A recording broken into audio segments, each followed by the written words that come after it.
you went through this process kind of last year, Yes, so sir. what advantage do you think that gives you, and what have you worked on to try to get ready for this time?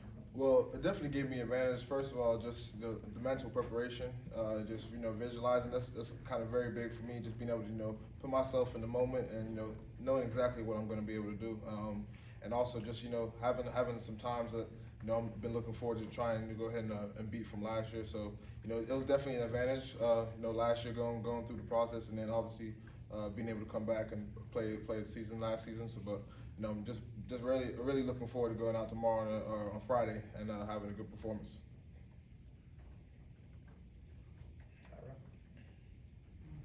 What was the decision like last year? Was it a hard decision at all to come back once you got the extra year of eligibility? Was it a hard decision to come back, or did you want to? Nah, it wasn't a hard decision for me. I wanted to come back last season. I just felt like we had unfinished business, and we had such a special team, a group of guys. I was really looking forward to just coming in and I had fun. I came in during the summer of 22, so I felt like my time here was very short. So I definitely wanted to come and add value, continue to add value like I did last season.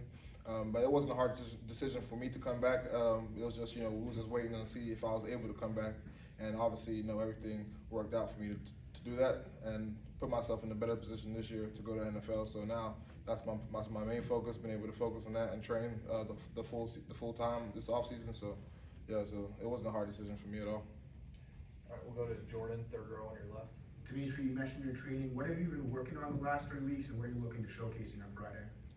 Just been working on all the drills: bench press, 40, shuttle, and position work.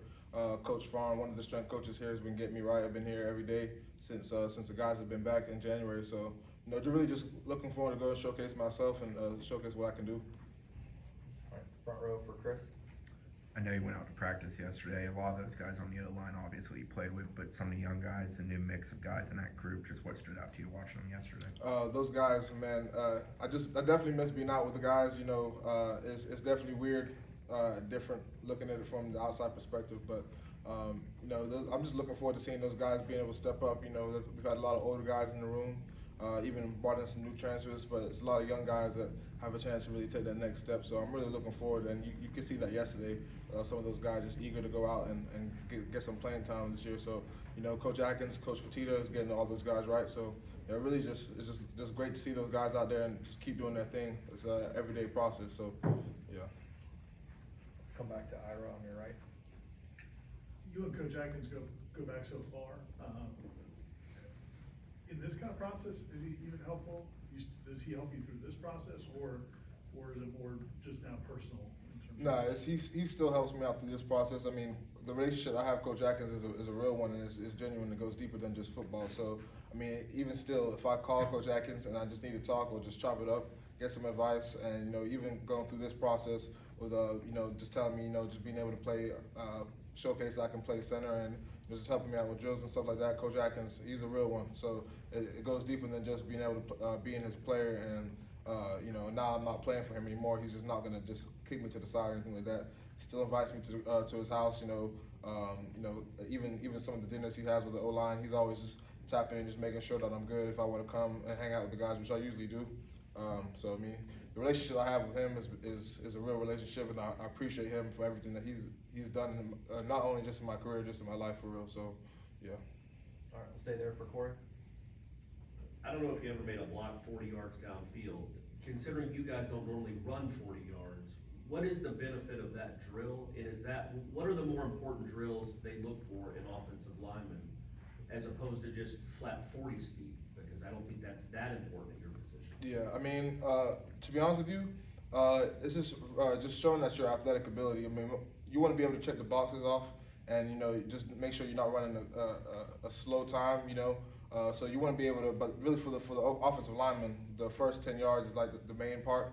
And if you run a good time, that's great too, which is what obviously we've been working on. But I mean, all the drills really just being able to show that you can check the boxes, show that you're athletic enough to play at the next level. Because once you get there as grown men, and you want to be able to make sure that you can go ahead and compete. So I would say all the drills, the shuttle drills, L drill, and then position work. So all that's important. But I mean, yeah, the 40 it is what it is. Some people feel how they feel about it, but I mean, it's just good to go out and showcase yourself and showcase your talents.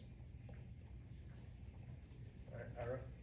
When you made the decision to leave Charlotte and come to Florida State, I'm sure some people questioned whether or not, you know, you could play at this level, and you obviously won a starting job and started your whole time here. Do you look at the NFL the same way, like you just gotta get in the door and get an opportunity and show what you can do? Absolutely, man.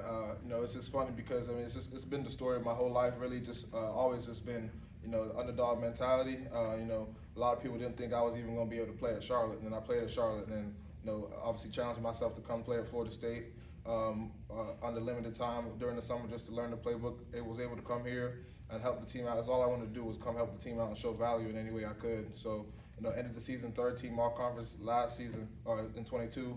This next season coming off, you know, not sure if I was even going to be able to play for Florida State again. Went through this kind of a weird off season where, you know, I was working out with the team. Then I started training for Pro Day, obviously. Then I got the waiver, so I had the full summer to really, you know, get my body right and, you know, get ready for the season. And then, you know, just continue to add value again. And then this past season just being another 1st team all conference selection. So, you know, it's always just kind of been the underdog. And you know what, it kind of just is what it is. And you know, it's just my story. But ultimately, like, I know myself, I know what I'm capable of doing, and I just need an opportunity to get in the door. And that's what I'm really trying to showcase on Friday. Is that, you know, I can do this, and you know, that's what I want to do. I love the game of football, and so, you know, we've had a lot of guys that was at the combine, and you know, we have such a talented team that is bringing a lot of attention, a lot of eyes to what's going on Friday, and I'm really just looking forward to just taking advantage of that. Anything else from each?